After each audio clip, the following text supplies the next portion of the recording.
Hi everyone, welcome to the Wheel of Mind, the Wheel of Time point of view reread podcast. This season, we're reading Matt Cawthon's perspective. Welcome to Season 2, Episode 39. I'm your co-host, Lajar Dane of the White Aja. Hi, I'm Giskel Cimaris, a scholar from Ilion.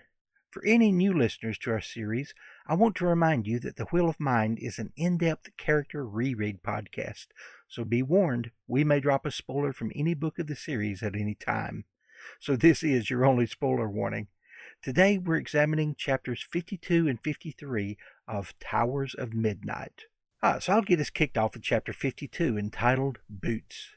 I'm going to start it with quoting the first paragraph. Matt leaned against a dead tree looking over his camp. He breathed in and out, smiling, feeling the beautiful comfort of knowing that he was no longer being chased. He had forgotten how good that felt. Better than a pretty serving girl on each knee, that feeling was. Well, better than one serving girl anyway. End quote. Matt walked through his camp in the darkness, observing the men at their ease. Those who were not already with Elaine's army anyway. All was well in the camp. All was well in Matt Cawthon's world right now. Matt had gotten a new scarf for his neck. It was red in memory of Tylan and the others who had fallen to the Golem. His table and chair had been moved out of the command tent with stacks of papers that were held down by rocks that Matt had collected from somewhere. He sat down and began going through camp reports, as well as reports from Elaine's eyes and ears. He smiled to discover that Tuon had been declared the Empress. The Xiantian did not know what they were in for. He finished going through the reports, then found himself holding Varen's unopened letter. Just then, Satel Anon came up to him. After some banter, she sat on a stump near his table to talk to him. She seemed fascinated that he really did know Queen Elaine of Andor personally. Here's a quote from her. "Merely another piece of the puzzle that you represent." End quote. She then changed the subject, talking about having received a letter from Jolene Sadai. Jolene had even asked after Matt, and Satel exclaimed to an incredulous Matt that Jolene respected him. Matt wasn't buying it. Why would she treat him so badly?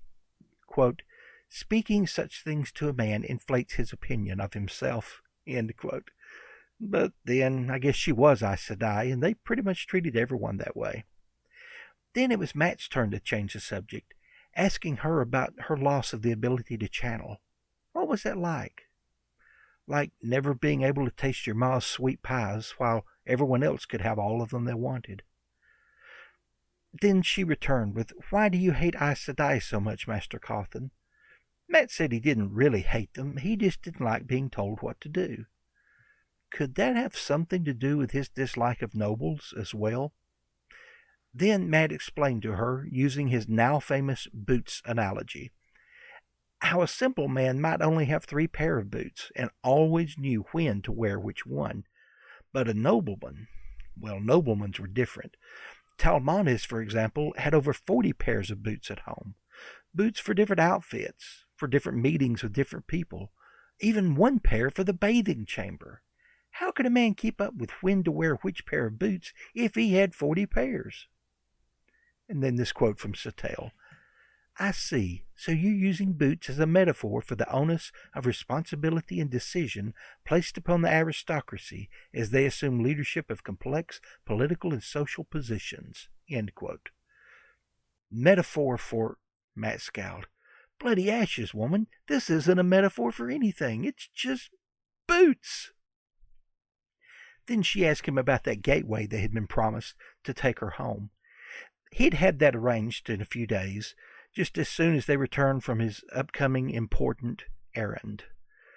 After Satel left, Matt went back to drinking cider straight from the jug, and contemplating his upcoming trip to the Tower of Genji. They were prepared to break all of the rules, bringing fire, iron, and music, but those were the same things that had failed Brigitte in an earlier life. But they had one more thing this time. Matt's luck. It would just have to be enough. They were leaving in the morning. And we'll see just how far that luck takes them in our next chapter. But before we get to that, I really enjoyed the the slowness of this chapter, the ambience that it starts with. I love these where they describe all these sounds, and this happens a lot in Matt chapters specifically. It tracks with everything we know so far about Matt too, that he doesn't like silence. He likes this somewhat noisy environment. I think in our age, in our current age, Matt might be one of those kind of chaotic folks who has to have the TV on all the time while they study and sleep and stuff like that. Yes. And as somebody who's acquired somewhat of a taste for noise myself, I get that. But pure silence leaves you alone with your thoughts. And that is a place Matt never wants to be. He doesn't like being bored, not really having something to do because of that. And I guess also just the actual environment he's in. I find it interesting that he called it a stillness instead of silence. But he doesn't really seem to like being physically still most of the time either. So I don't know. It feels like there's this level of comfort or lived-inness to the environment he's in this camp right now. And I feel like maybe that's what he means by calling it a stillness. And I feel kind of warm and cozy just from this description, which I know isn't even the main focus of the chapter, but it's just a beautiful way to open it. Right. I like that too. And he described silence as being like having this feeling that someone was sneaking up on him.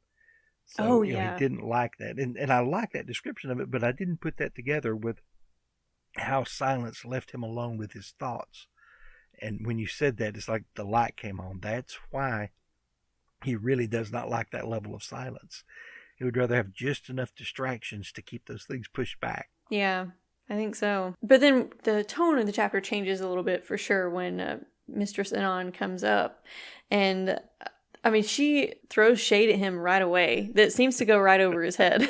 Her first thing she says is, "Now that is a site of some irregularity." And it took me my second time reading through it on a little closer read to know that she's talking about walking up and seeing him reading. He just blazes right past that altogether without a thought. And I don't remember her being so like sharp and funny like that before. She's always like giggling about stuff, I think, that he doesn't really quite notice or know what's going on when he would get into sticky situations with Tuon and things like that. But this really is the Sanderson quick razor sharp dialogue showing through. He does that with witty characters a lot, and sometimes it can be funny, and it makes his dialogue feel very fast paced. He's not stopping to describe a lot of scenery while it happens or anything, but sometimes it can feel a little like too witty, like all his characters are a little too clever and it sounds like he's kind of trying too hard with the dialogue. And yeah, it just feels like Sanderson dialed up some of Satala Anon's humor there, which is, it's not that I dislike it, it just feels a little different. And then Matt's jokes about the stump were kind of weird to me too. It didn't feel super duper Matt to me. It's like he turned up his zaniness a little bit and dumbed him down a little bit too, where he didn't notice what she was talking about when she was making fun of him. And So I liked parts of this chapter, but some of it just felt a little weird. Right. And I think Sanderson is a little more in his Matt element in my chapter a little bit later, where there's so much more action going on. I think he does that very well. Right. Yeah, I felt like it was a little bit forced.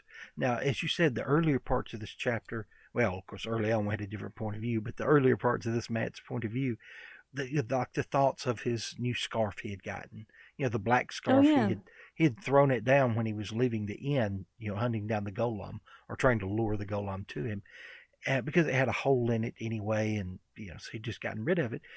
And everyone knew about the scar, but he said something about he just didn't feel like showing it off all the time, So he'd gotten another scarf, a red one, again in honor of those whom the golem had killed. But he said this one little thing about he'd thought very briefly about getting pink, very briefly. Of course, that took him back to the entire Thailand episodes. How he hated pink because of some of the things that had happened there. So, and I thought that was good. It's one of these things where like a thought slips into Matt's mind, and he addresses the thought for a moment before he pushes it away, because again, it's one of those things upon which he does not wish to dwell. So we get a little of that, but. And the conversation between he and Satel, they feel a little more natural after they get talking. But it starts out very awkward because Matt typically says things to put people off balance. But it may be something totally unrelated, but it's not something totally fabricated. And when he started with the banter about, you have to check with my steward before you come into my den. Of course, he's calling the table sitting out in front, his den, and the steward is the largest of the two stumps there, the one which she sat on, and he had to make a comment about her sitting on his steward's head. Now, that's the kind of thing I can see some people doing. That's the kind of jokes, weird humor that I know people that are like that, and they would say and do things like that. But it just doesn't feel like Matt. But I do notice after that, it's like after you get past that uncomfortable moment, they start talking, and they keep changing the subject back and forth. Yet there's this slight thread of how these subjects are related, but they just continually, it's back and forth, back and forth. He changes the subject, she changes the subject, and I rather like that about the conversation. I don't know of many people who converse that way, because a lot of people don't like several quick changes of subject in one dialogue or just at one sitting. But something about that feels natural. Mm-hmm. So it's almost like once they get into conversation, I love it. Yes, them same. Breaking the ice, it was just a little awkward. Yep. But maybe he was just in that jubilant a mood. That's a good point. We don't often find him that way. Right. He's not at war. There's no golem after him. He's just got a little time of peace and quiet, and the ability to enjoy being in the camp, because that's home to him now. The Two Rivers is no longer home to Matt, though he has nobility. Being in a Xianchan palace somewhere is not home to Matt. Being in a battlefield, well, not a battlefield, but a war camp, when it's at peace, that's home to Matt. Yeah. That's the people he loves being around, the setting he enjoys, and just that peacefulness of not dreading the fight tomorrow, because they don't plan on having one, not stitching people up from the one earlier in the day or the day prior to that, but just nothing's happening, and that's a good place to be. Now, I did like that he was setting pieces of rock down on the stacks of papers. Mm-hmm. Now, we did, again, have that kind of one moment when he's looking around. He's got a stack of papers, doesn't have a rock, so he puts his boot on top of it. Yep. And that seems atypical, but it's just goofy enough. I could see him doing that just to throw someone else off. Oh, yeah. And make it act like it's totally natural. But just the fact that he still collects little rocks and things, that's our Matt. He somehow still gets back to the magpie nature that he has, and he's going to collect a pretty rock here or there and use them as paperweights when he's outside. So I like that little touch. To me, that was good. And this is so Matt. He offers Satale a sip of the cider. He pours it in a cup and hands her the cup. And then once she leaves, he starts drinking straight out of the jug again. Yep. Which is just what he'd been doing before she came up. But he said that's the sort of thing women were better off not thinking about. And that is just so Matt. Having enough decency not to let her see it, but not having enough decency to say, you don't want any of this. I've been drinking out of the jug. He just pours her some. Yep. as if it's not, doesn't have backwash in it. So, there's so many things to love about this chapter. But like you said, it's not full of action, but it does get Matt in a setting we don't see often, but one we still enjoy. And that's when Matt's a little bit introspective. When he is stopping to look within, and he's stopping to think about some of those things that typically he can push off and ignore because he's uncomfortable thinking about them. And one of those is the upcoming trip to the Tower of Genjai. And it's not like Matt to worry about things. It is like him to plan ahead when there's something upcoming like this. Just as when there's a battle upcoming, he's going to plan ahead. But he doesn't really worry about it. He's more of, let's get prepared. Let's find a way out if we can to keep from fighting. If we can't, let's find a way to win. But he doesn't spend a lot of time just really worrying about it. And you see the same thing here. He's thinking about the upcoming trip, and he's kind of dreading it. It's not the thing he wants to do. When he'd gotten the information from Brigitte before, how she had been in there for weeks, maybe months. And it's just all of the unknown things that he's going to have to deal with. He thinks about them, but he's doing as much planning and preparing as he can rather than just twiddling his thumbs, worrying about it, concerned about how they're going to survive it. It's just going over the checklist in his mind. We've got this, this, this, and this. We've got my luck, and I think that's going to be enough. We can do it. And again, I like Matt that way. That it does reflect his nature very well. Yeah. I think this situation lends itself well to his talents. Like I have talked about before, his leadership style and planning style is, I'm going to come up with the overarching thing. We're going to get the first few steps going, and we're going to go ahead and start down this path, even though all the details aren't worked out. We'll figure that out later. And, kind of a fly by the seat of his pants dude. And for this rescue mission, that's exactly what they're going to need, because you can't do any more of the details. And if he had been more of a perfectionist, he wouldn't be the person that he needs to be who can rescue Moiraine. So I think you're totally right that just trusting to his luck is the best he can do here. And I'm glad he's able to put his worries about that aside and just kind of enjoy things right now. Right. And enjoy, having this little banter with Satala. And he even goes on this political socioeconomic treatise for which this chapter is named. He gets so comfortable, yes. He starts philosophizing. And I trust that you've studied about Boots theory at the Lord Dragon's College in Ilion, right, Giskel? So... really, I have not. It's one of these chapters I like. I've seen it quoted a lot by many different people on social media. It's a fun thing, and I kind of get what he's saying. But when Satella Anan brings out what it is and makes this, it's like she just breaks the third wall or whatever, fourth wall, whatever they call it. She looks right at the audience and says, oh yeah, this is a metaphor for the onus of responsibility and decisions placed upon the aristocracy.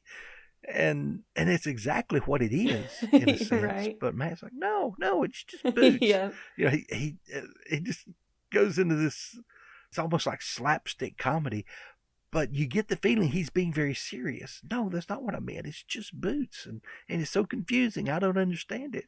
So it's almost as if he's wise enough to perceive why he doesn't want to be a nobleman, yet at the same time not thinking about it deeply enough. It's almost like Matt emotes or feels a lot of truths that he doesn't speak about. Yes. I don't know that that's the case. It's just something I've thought of here. Yeah. So, a lot of times when he has insight, it's more of an instinct or a feeling rather than just in-depth thinking it through philosophically, step by step, logically. That's not our Matrim Coffin. Yeah, that was sort of the takeaway I took from it too about Matt's character, is that he is more instinctual, like you said, or intuitive. And I think when he does or says things that come out externally, I think there is a deeper motivation. He's just not always aware of or willing to interrogate what that motivation is. He's not great at peeling back his own layers and naming whatever truths are there, which is fine. He does not want to do that. And so I think that there is some kind of socio-political truth in a way to the Boots thing, the way he was describing it, and the way that Satala named what it is that he was talking about in terms of responsibilities for people of different classes and the privileges that they have and things like that. But I also wonder if it was the author teasing us a little bit, like making fun of us as readers, like we're the ones, Satala, who are analyzing it and coming up with these big meanings for it, and then the author of the thoughts is like, no, it's just Boots, silly. there's nothing else. Sometimes a cigar is just a cigar, there's no symbolism there. Yes. So, and I didn't even think about that until just now when you and I seemed to agree pretty well on what this meant. I thought, what if we're just overthinking it though? What if Matt is actually right? And what if Sanderson is right? And he's kind of sort of making fun at us podcasters. Could very well be. And it's almost as if Satella Anan hit on a truth before, he launched into the Boots analogy. When she's talking about how Jolene Sadai actually respects Matt. Now, we can see that in the fact Jolene tried several times to convince Matt to allow her to bond him as a warder. She really, there's a lot of things she respects about Matt. She compared his dislike of Aes Sedai to his dislike of nobles. Yeah. And he explained his dislike of Aes Sedai is because he doesn't like being told what to do. She said, oh, does anything to do with your dislike of nobles? And he's like, I don't dislike nobles. I just don't fancy being one. Well, you look at it, he does hang out with a lot of nobles. Yeah. I was just going back this week looking at some things from, I think it was our 9th episode of this season, where they were in the Stone of Tyr, and he was playing cards with the nobleman's sons, with Estian and some of the others. And he doesn't mind hanging out with noblemen at all, as long as they're not in a position of authority over him. If he can hang out and play cards and they can be friends, that's fine. He's cool with that. But for someone to stand there and order his life in the way they want it to go, Matt wants nothing to do with that. He never has wanted to. It almost put me in mind, too, of when he thinks of his sisters, Boda, and then he almost always thinks about them running and telling Ma something that he's done, some way he's gotten into trouble. He thinks of them as the bratty girls because they bring someone into his life who has authority over him. Mm-hmm. Now, granted, it was probably necessary. Matt was probably doing something stupid most of the time, but he doesn't like anyone telling him what to do. So I believe that is the heart of why he is uncomfortable around noblemen, why he has been uncomfortable around Aes Sedai. I think at the heart of it, there was some carryover from some of those earlier lives. I think a lot of it is just he doesn't want anyone to tell him what to do. He doesn't want anyone to have authority over him. Yeah. You even see a little of that when, I guess, in his interactions with Tuon, when she's for Tuana a little bit later, when he goes back to Ibu Dar and he's with her again. He will not bow to her when everyone else bows and kneels. He will not use her name for Tuona.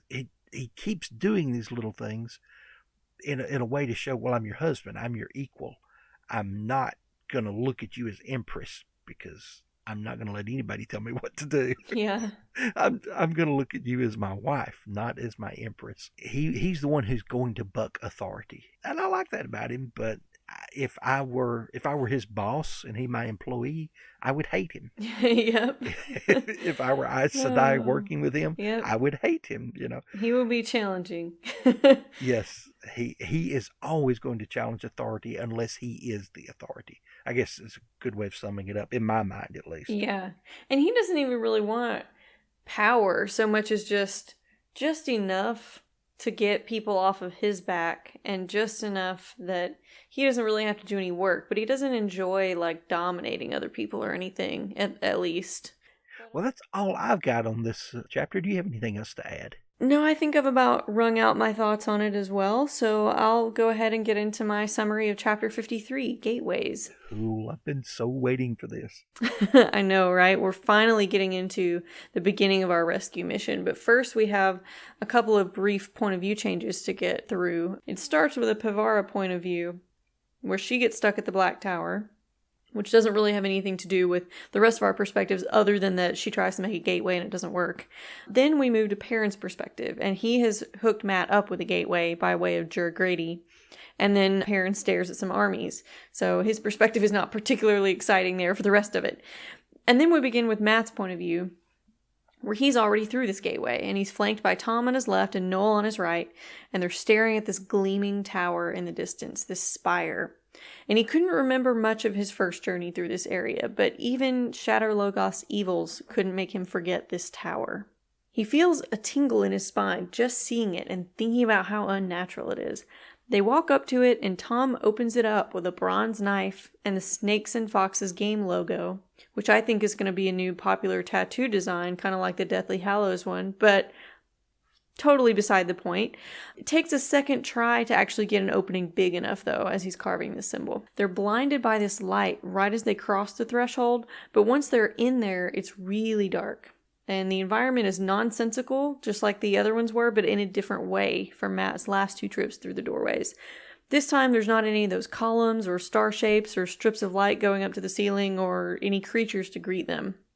There's these vents on the floor that hiss some weird steam that bends around the fire of their torches in a really unnatural way. To do some testing and plan their escape, Noel checks out the capabilities of the door that they came through. The triangle still looks intact from inside, but when Noel walked back through, he had to cut himself another one to get back into the tower. This is good to know. It might help them plan an escape, but Matt is skeptical because he thinks the snakes and foxes might just be able to move the doorways at will anyway. Who knows really how this place operates? In the chamber they're in, there's 4 hallways that branch off from their arrival spot. So Matt just kind of picks one at random and starts walking, and he notices these interlocking angular tiles for flooring that are still unfamiliar to him, but he just keeps going and the other 2 catch up. And there are windows, just like there used to be in the hallways through the Terran-Grial doorways. And Noel peeks outside and is absolutely flabbergasted by this obviously non-Andoran landscape out the window with completely foreign trees and fruit and structures. And Matt realizes that he must be in the tower that he used to see from the windows when he had gone through the doorways before. The 3 men start to feel creeped out, sensing peripheral movement, jumping at shadows, even throwing knives and striking out, but they don't find anybody there when they actually look directly. They feel watched. Matt asks Tom about Brigitta's story as a little bit of a distraction from the creep factor. He knows it as Elmiara and the Shadow Eyes, who spent 100 days in a maze looking for the Spring of Sund to heal her lover, but she never got out. She died of thirst within earshot of the spring on the other side of a wall. Just then, one of the Eelfin shows up, accusing them of having broken the bargain. But of course, as Matt knows and retorts, there is no bargain when you come in straight through the tower like this. But the creature keeps trying to convince them anyway that he can take them to those with the authority to bargain for Moiraine's release, if only they would leave behind their forbidden tools, their iron, their fire, their music, because it hurts them. They start to get lulled by its strange, moving speech until Tom breaks their reverie with his flute. Matt joins in with his voice and they play and sing the Eelfin to sleep. Noel reminds us that Matt was speaking the old tongue this whole time, which he himself had failed to notice, actually. They have to make it to the Chamber of Bonds to reach Moiraine, he knows. But the odds of making it there, when this geometry doesn't make sense and they keep getting turned around... Odds. Of course, Matt uses his dice to decide which of the 4 directions to take each time. Curiously, he rolls a 9 every time, which according to the system he just set up, would have them turning around and going the opposite way that they just came. So they retrace their steps like this about 4 times, and Noel's complaining the whole time about it being nonsense, until they finally find themselves facing a very different hallway from the rest. And Matt finally recognizes these columns and yellow strips of light that run from the floors up to the ceiling. Tom congratulates Matt on this bonkers yet somehow effective achievement. Moiraine has to be somewhere down this new corridor. And on this cliffhanger, thus ends Chapter 53, Gateways. Ah, yes. This one does not disappoint.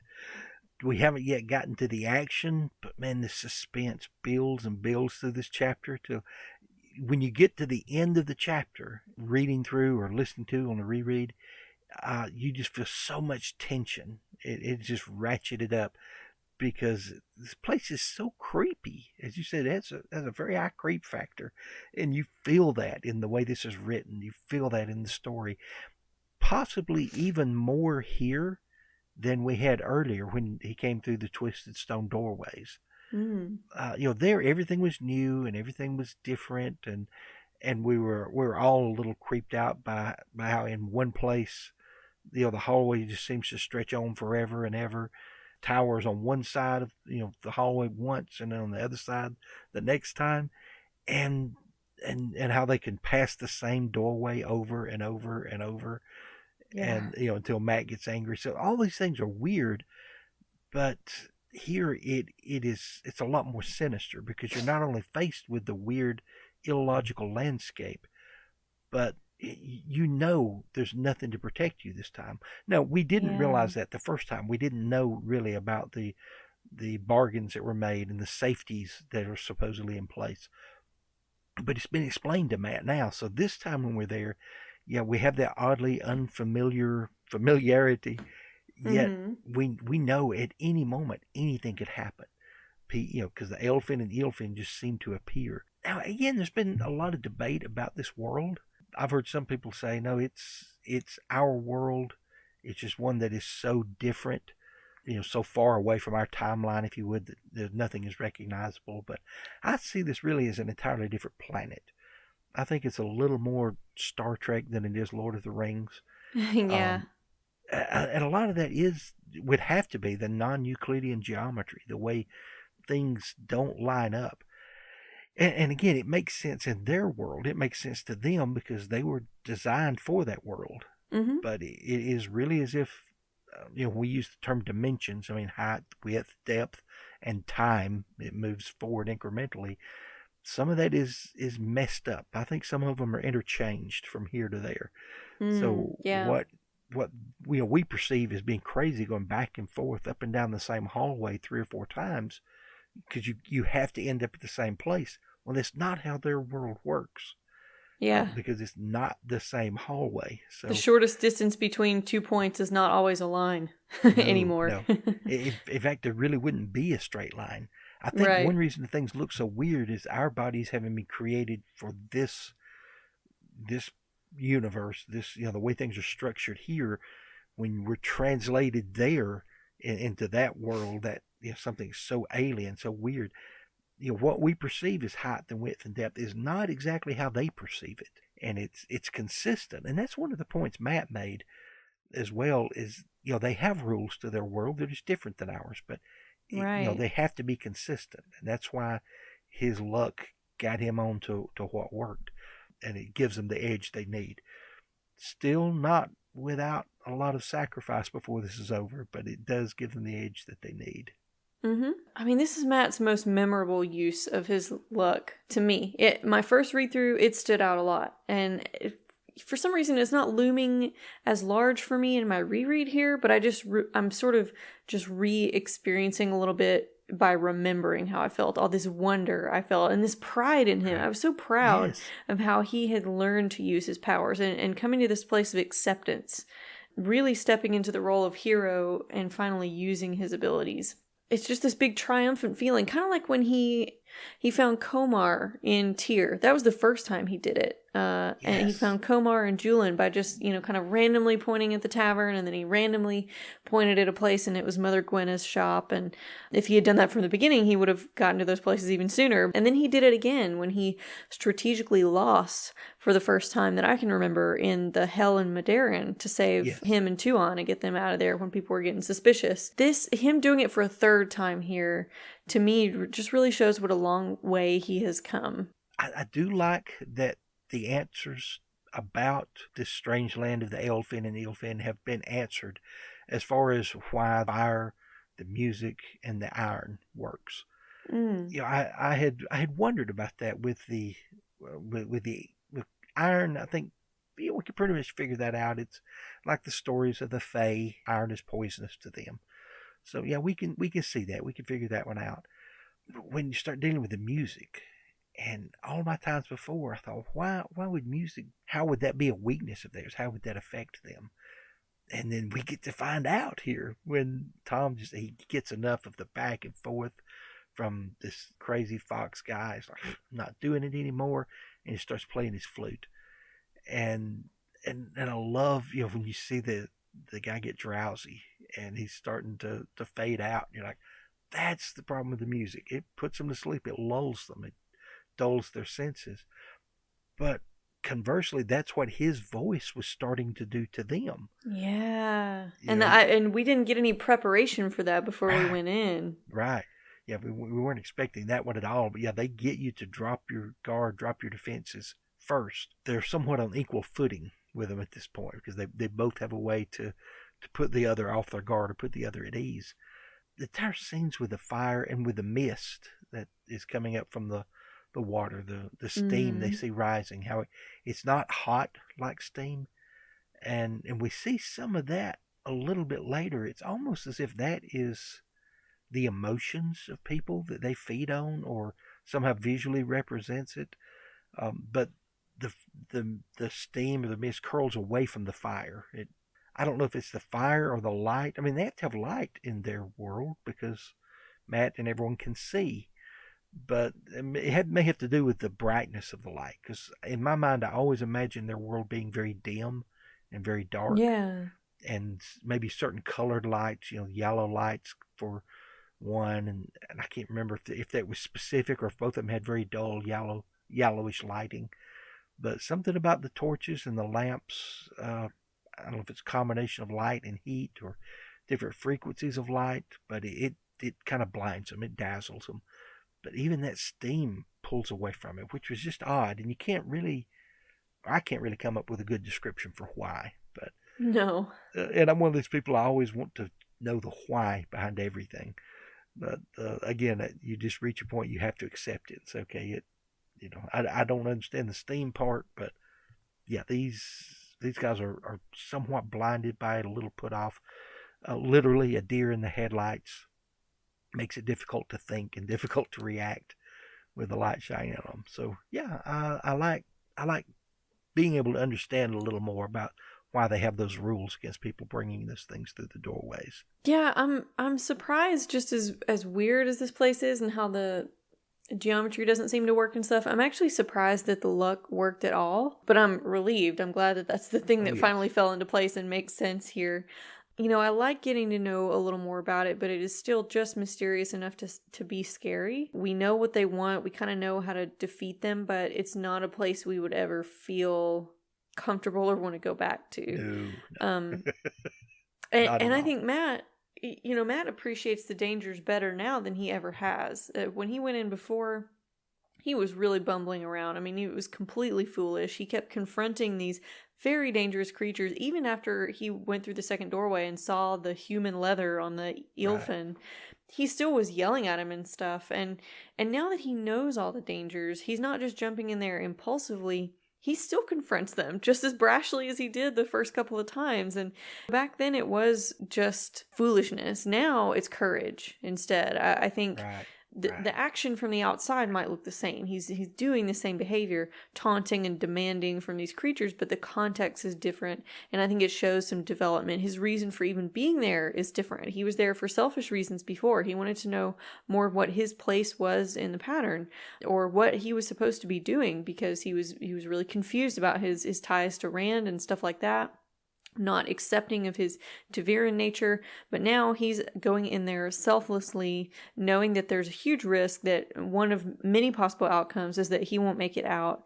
He's still giving no ground with these guys. I would have expected maybe to just like pretend to go along with some kind of bargain so that the guy could take them to the correct chamber and then they could turn it around on them. But that's not Matt's style. No. He just had to come out swinging.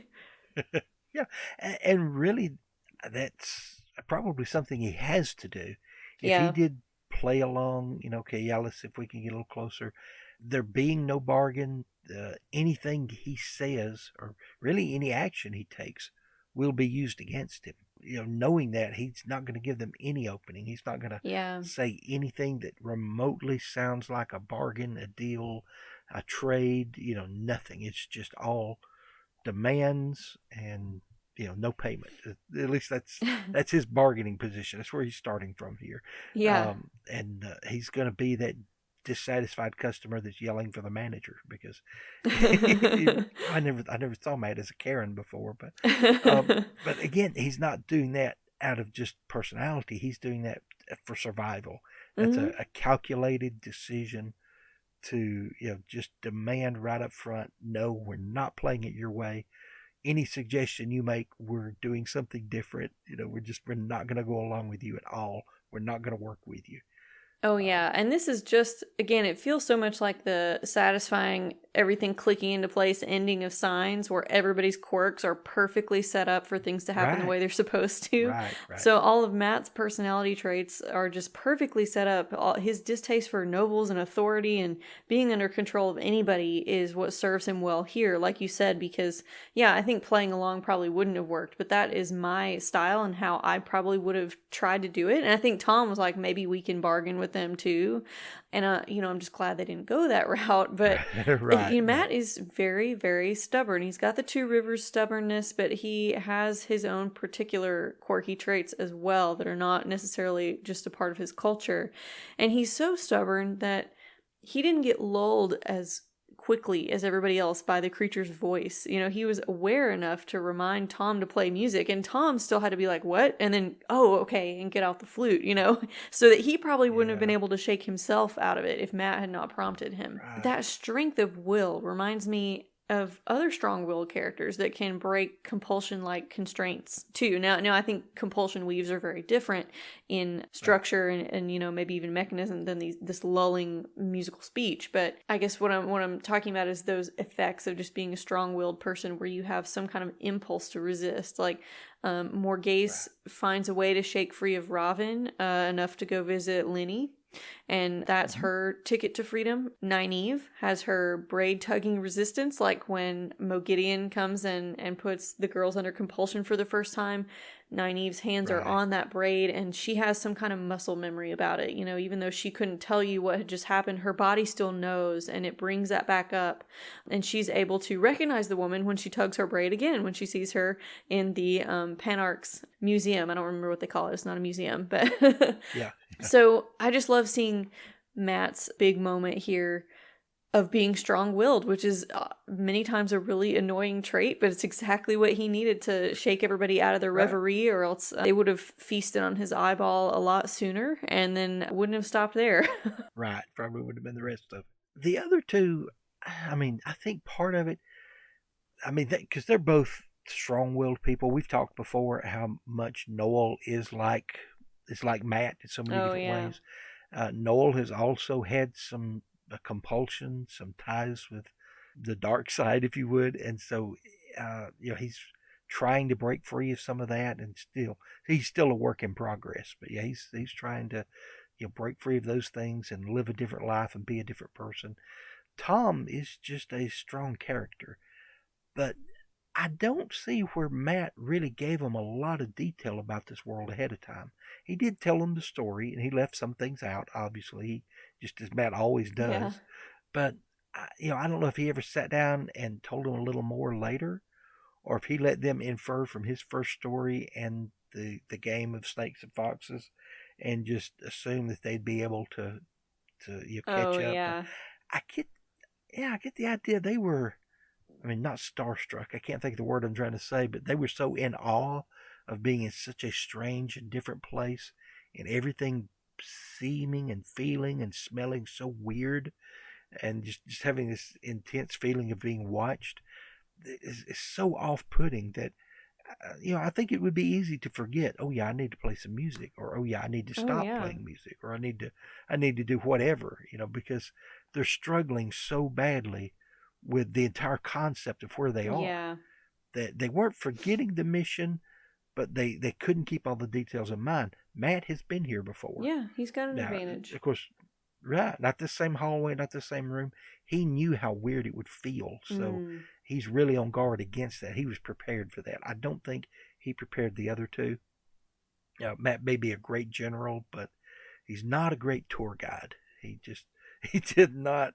I don't see, anyway, that he really prepared them the way I would want to be prepared if I were Tom, or if I were Noel. So his maturity level to not only go on this mission, but to make the decisions that he does, to use his various superpowers, to use that ability to think on his feet, to defeat this enemy that has every advantage over you.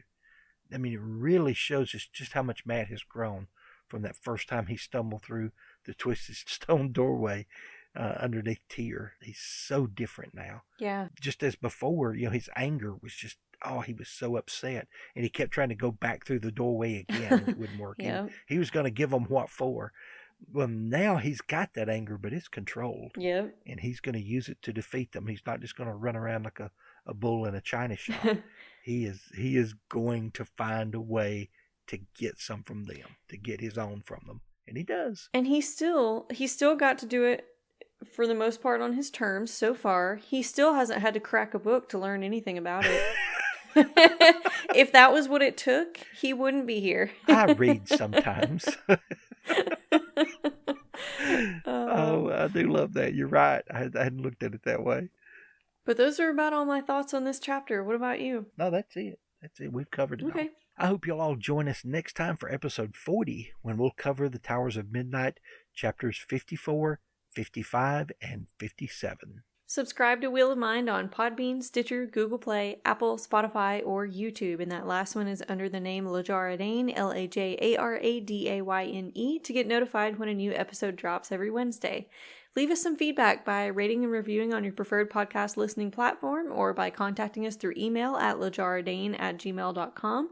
You can find the show account on Twitter at mind_wheel or me personally on Twitter at lajarasedai, that's Sedai. Feel free to support our show with a subscription by visiting our Patreon at patreon.com/wheelofmind. This is not the ending, but it is an ending to the turning of the Wheel of Mind. Holy uncanny photographic mental process, Batman.